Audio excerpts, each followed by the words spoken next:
Hey GQ, I'm Mark Cuban, and this is how I made, saved, and spent my first million, and then flipped it into $1 billion.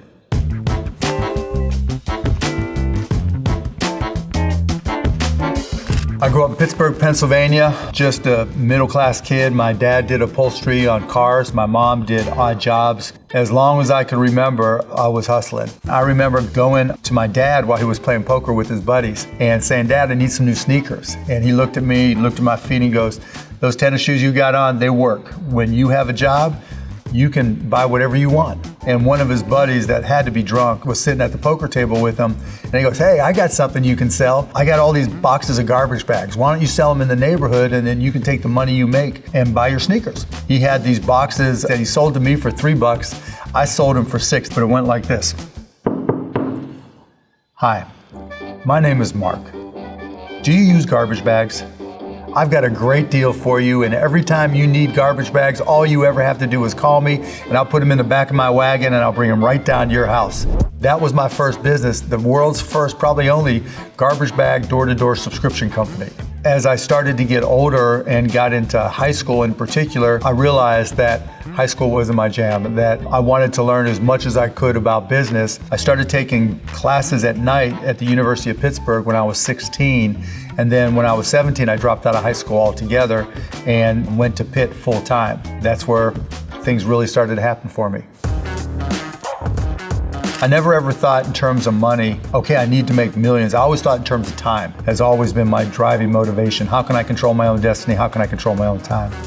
I started a company called Micro Solutions, and from there we just grew and grew and grew and ended up selling that. And that's how I got my first stacks. So here's the rundown of when I sold Micro Solutions for $6 million.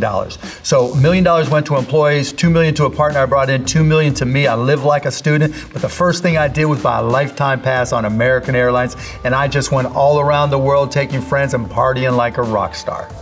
Other than the Air Pass, I wasn't just buying shit. I was saving it. I could have gone out and bought a bigger house, bought a nicer car. I didn't care. What it bought me was freedom. I never thought I was going to work again. I'd made a ton of money in the stock market. I was worth $20+ million. Life was good. Then one of my buddies from college, Todd Wagner, sat down with me, and this was in 1995. He was like, "You know, there's this whole new thing called the internet. There's got to be a way we can use this to listen to Indiana basketball." We set up this website called AudioNet, and the next thing you know, video comes along, and we turned it into a company called broadcast.com. And so we started what turned out to be the very first streaming company. On July 18th, 1998, we went public, and we're guessing, you know, what's the stock gonna open at? And I was the high, I'm thinking $33. Shit goes $62.75. All of a sudden, I'm worth $300 million plus. And I'm sitting there thinking, oh fuck, if this stock price triples, I'm a billionaire.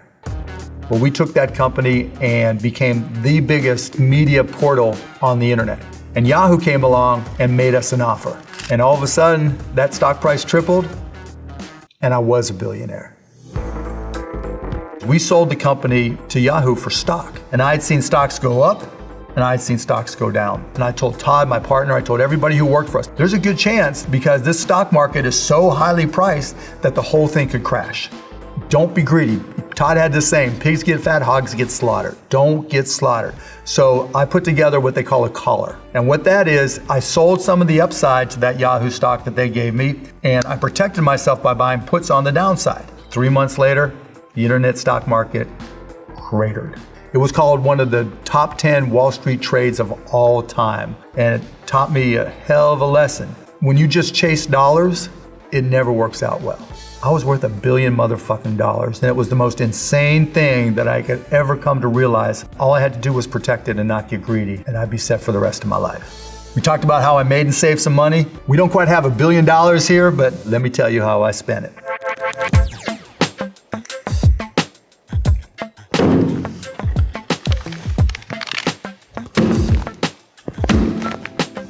I told you I valued time. First thing I bought, Gulfstream G5. Now, I didn't just buy it. I'm a tech guy. I go online and I'm like looking up Gulfstream G5, email the guy and I'm like, can I do a test flight? First time I'd ever been on a private plane. Oh, Sitting there, and I'm thinking, oh shit, this could be my plane. So I stacked up some more, and I sent him an email saying, done. $40 million, I'll buy it. Biggest online purchase in the history of the internet, still to this day, was my buying that Gulfstream G5. Why'd I want a plane? Because the most valuable asset you can never own is your time. And the one thing I can do is save time and get to places, and it was fucking amazing.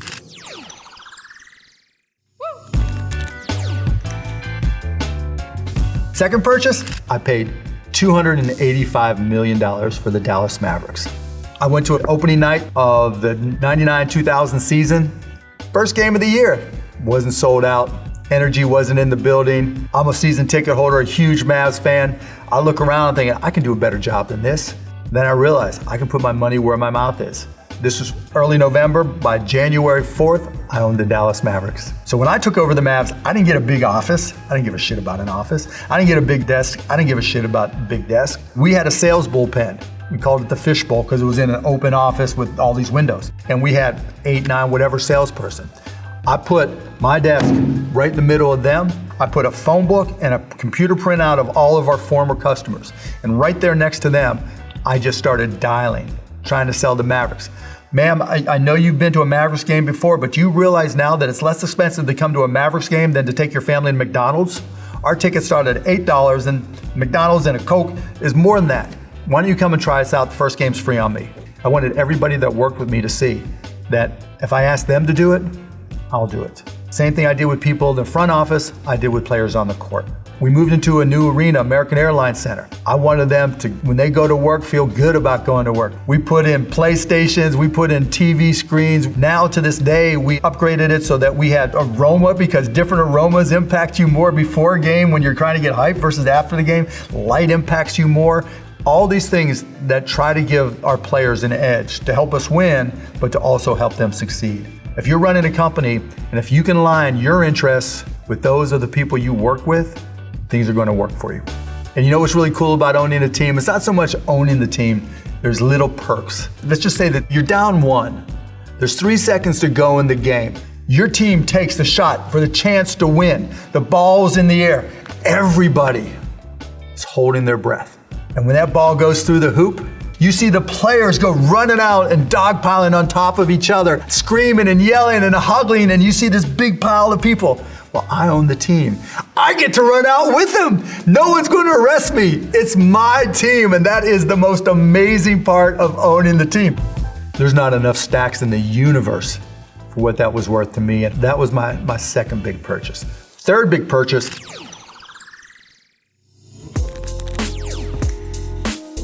I need to set an example here and take the money down, because there was a lesson in my third big purchase.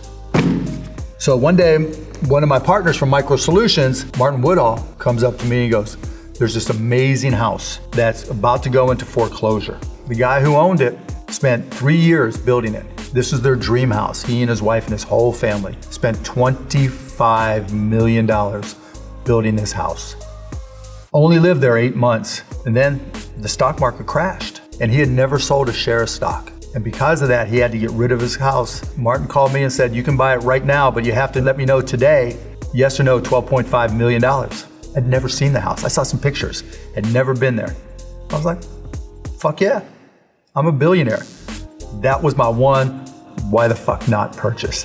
And it was an amazing house. I've raised my 3 kids there, still live there, but the lesson is large. You know, you can't ever take wealth for granted. You can't ever think it's always going to be there.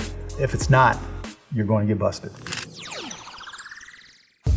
If you want to be a millionaire, you can do it. But there's a couple things you have to be able to accomplish. Rule number 1, find something you can be good at and then be great at it. Second, you have to know how to sell. Whatever it is you're good at, somebody's going to need that service, someone's going to need that, whatever it is that you're creating, but you have to be able to sell, because you don't want to be in a position where you're dependent on other people. Number 3, be curious and always be learning, because the one thing that's certain about business is that it changes every single day. And then the 4th thing, when you have that knowledge, when you have that ability to sell, when you know that when you walk into a room, you know your shit better than anybody else in the room, That's when it's time to start a company. Then you can start to control your own destiny.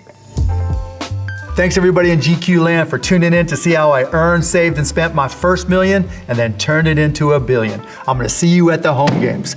Be there.